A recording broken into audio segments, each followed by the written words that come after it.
अब हम बात करते हैं प्रश्नावली 7.3 के प्रश्न क्रमांक 3 की ओर। 2 प्रश्न पूरे हो चुके हैं। तीसरा प्रश्न क्या दिया हुआ है, शीर्षों ए बी और सी वाले त्रिभुज की भुजाओं के मध्य बिंदु। अब देखो प्रश्न क्या है, बोला एबीसी एक त्रिभुज है जो आपके सामने बनाया हुआ है, इसके तीनों शीर्ष आपको दिए हुए हैं। बोला इसकी 3 भुजाएं हैं, तीनों की तीनों भुजाओं के मध्य बिंदु है, उनको मिला दो एक त्रिभुज बनेगा। उस बनने वाले त्रिभुज का क्षेत्रफल और एक ये जो अभी आपके सामने त्रिभुज है, इन दोनों के क्षेत्रफल का अनुपात क्या होने वाला है वो आपको बताना है। देखिए क्षेत्रफल ज्ञात कीजिए, ये तो एक तो इतना हो गया। अब इस क्षेत्रफल का दिए हुए त्रिभुज के क्षेत्रफल के साथ अनुपात ज्ञात कीजिए, हमें ये वाला पूछा हुआ है। तो देखिए कैसे, ए और बी जो 2 बिंदु है, मान लेते हैं कि इन दोनों का मध्य बिंदु P है। यहां पे P किसका मध्य बिंदु, यहां से लिखना शुरू करता हूं मैं। देखिए यहां लिख देता हूं कि बिंदु P, बिंदु P AB का मध्य बिंदु है, मध्य बिंदु है। अब मध्य बिंदु मिड पॉइंट अगर बोला हुआ है तो मध्य बिंदु का फॉर्मूला क्या होता है वो देखते हैं। मध्य बिंदु के सूत्रानुसार मैं ऐसा कह सकता हूं कि बिंदु P के निर्देशांक, बिंदु P के निर्देशांक x बराबर x1 x2 बटा 2, y बराबर y1 y2 बटा 2। 2 मान x के 2 मान y के, इतना काम हो गया। अब देखिए इसको आगे कैसे हल करते हैं। मेरे पास 2 तो x वाले मान है और 2 ही मान y के हैं। इन सभी मानों को एक बार तो लिख देता हूं मैं। x1 0 y1 -1, ये 0 ये -1, 2 और 1 2 1। यहां से हम मान रख देते हैं कि मान रखने के बाद आंसर आएगा। देखिए x बराबर x1 0, x2 लिखा है 2 बट्टा 2, 0 प्लस 2 मिलाकर 2 हो जाएगा, और 2 में जैसे ही आप 2 का भाग लगाओगे आ जाएगा 1। इधर आप y वाले की अगर बात करोगे तो y बराबर y1 लिखा है -1, y2 प्लस का 1 बट्टे में 2। यहां पर आपके पास y का जो मान आया वो है 0।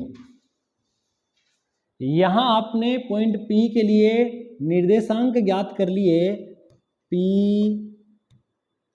के निर्देशांक, बिंदु P के निर्देशांक, और ये आ गए 1,0। क्या आ गए 1,0। किसके निर्देशांक आए, पॉइंट P के लिए।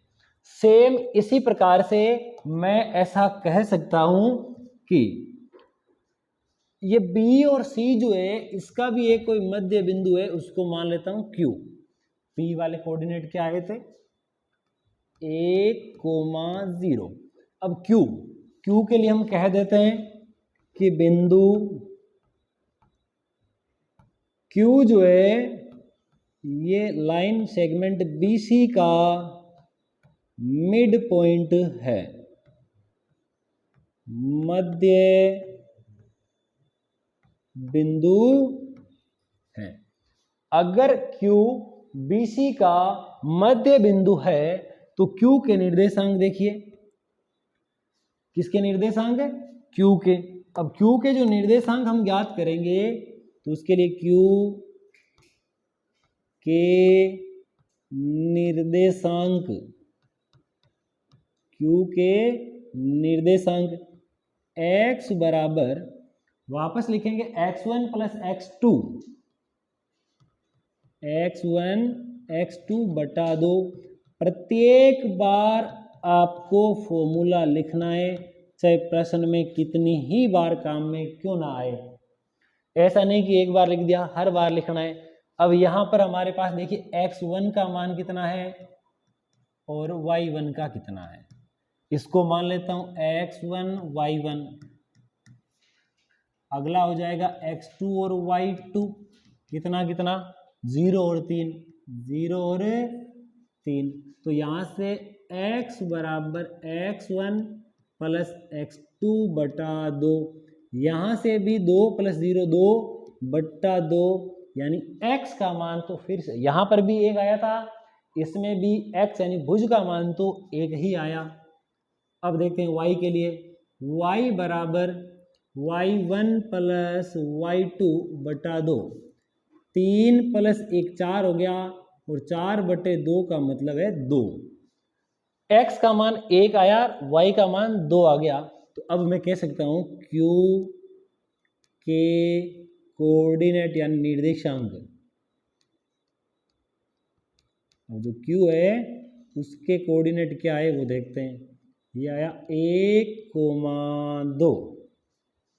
इसको यहाँ लिख देता हूं कि मेरे पास जो तीसरे वाला पॉइंट है उसके निर्देशांक आ गए 1,2।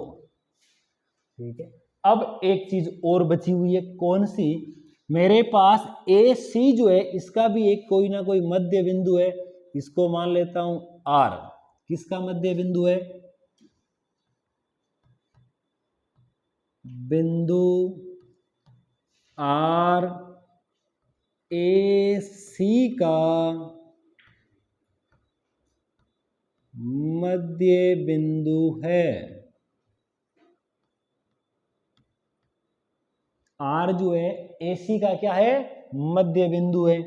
अब AC का अगर मध्य बिंदु है तो R के निर्देशांक कैसे होंगे? देखो, R के निर्देशांक, पॉइंट R के निर्देशांकों के लिए मुझे लिखना पड़ेगा x बराबर x1 x2 बटा 2, y बराबर y1 y2 बटा 2।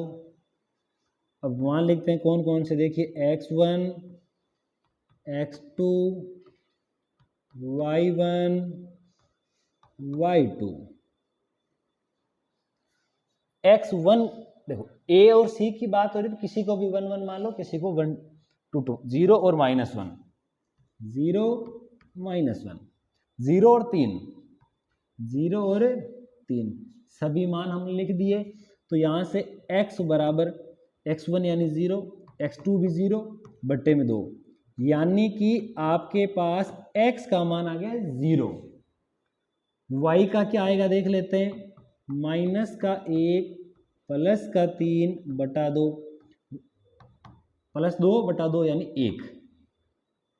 ये मान जो आया वो कौन से बिंदु का आया? बिंदु R का। नीचे लाइन लिखेंगे R के निर्देशांक। किसके निर्देशांक? बिंदु R के निर्देशांक आए कितने? 0,1, 0,1। तो यहां मैं लिख देता हूं पॉइंट R के लिए 0,1। अभी तक मैंने इस पूरे प्रश्न के दौरान क्या क्या ज्ञात किया है वो देखिए।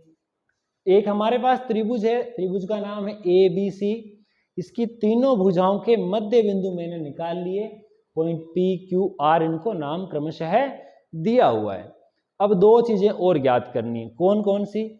एक तो त्रिभुज ABC का क्षेत्रफल ज्ञात करना है और एक त्रिभुज PQR। कौन सा त्रिभुज? ये वाला देखो, अभी हमने PQ और R नाम दिया ना, इन तीनों को अगर मैं ज्वाइन कर दूं, तीनों को अगर मैं मिला दूं तो मेरे पास एक त्रिभुज बनता है ऐसा। और इस बनने वाले त्रिभुज के लिए मुझे आपको क्षेत्रफल ज्ञात करके बताना है। ये मेरे पास जो है एक त्रिभुज बनता है।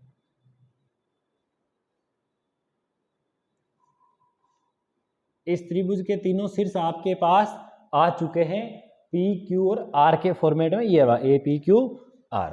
ओके, अब हम बात करते हैं, दो चीजें ज्ञात करनी, या तो एबीसी का क्षेत्रफल ज्ञात करो या पी क्यू आर का।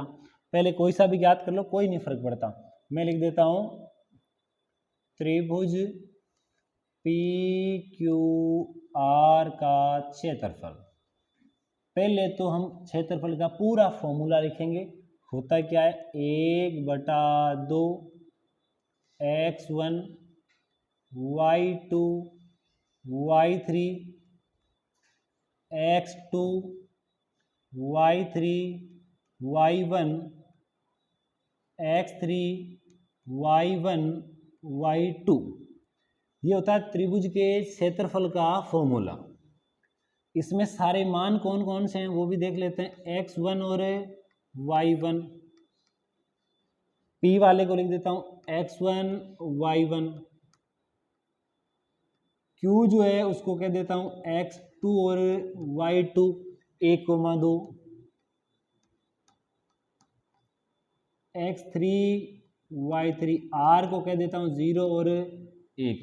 इतना होने के बाद तीनों आगे क्षेत्रफल ज्ञात करते हैं। सूत्र में इसका सबका मान रखते हैं। देखो 1/2 x1 का मान 1, आगे y2 यानी 2, y3 यानी 1, x2 यानी 1, y3 1, y3 माइनस y1 ये 0, x3 यानी 0, y1 minus y2।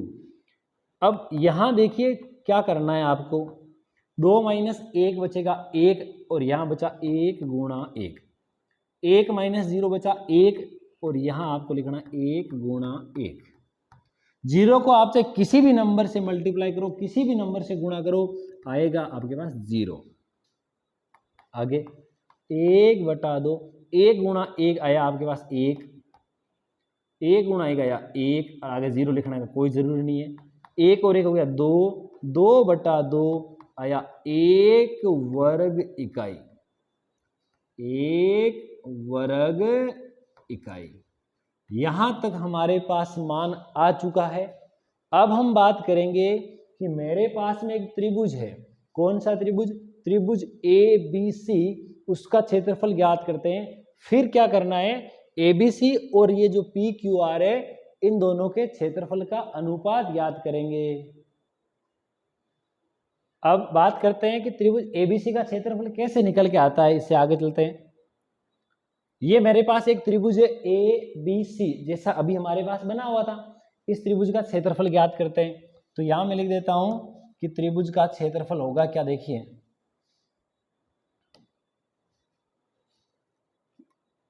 Area of triangle A B C, त्रिभुज एबीसी का क्षेत्रफल। सूत्र क्या होता है, 1/2, सूत्र वापस लिख देता हूं मैं, x1 y2 y3 plus x2 y3 y1 x3 y1 y2, ये हमारे पास फॉर्मूला लिखा हुआ है। ओके, आगे बढ़ते हैं।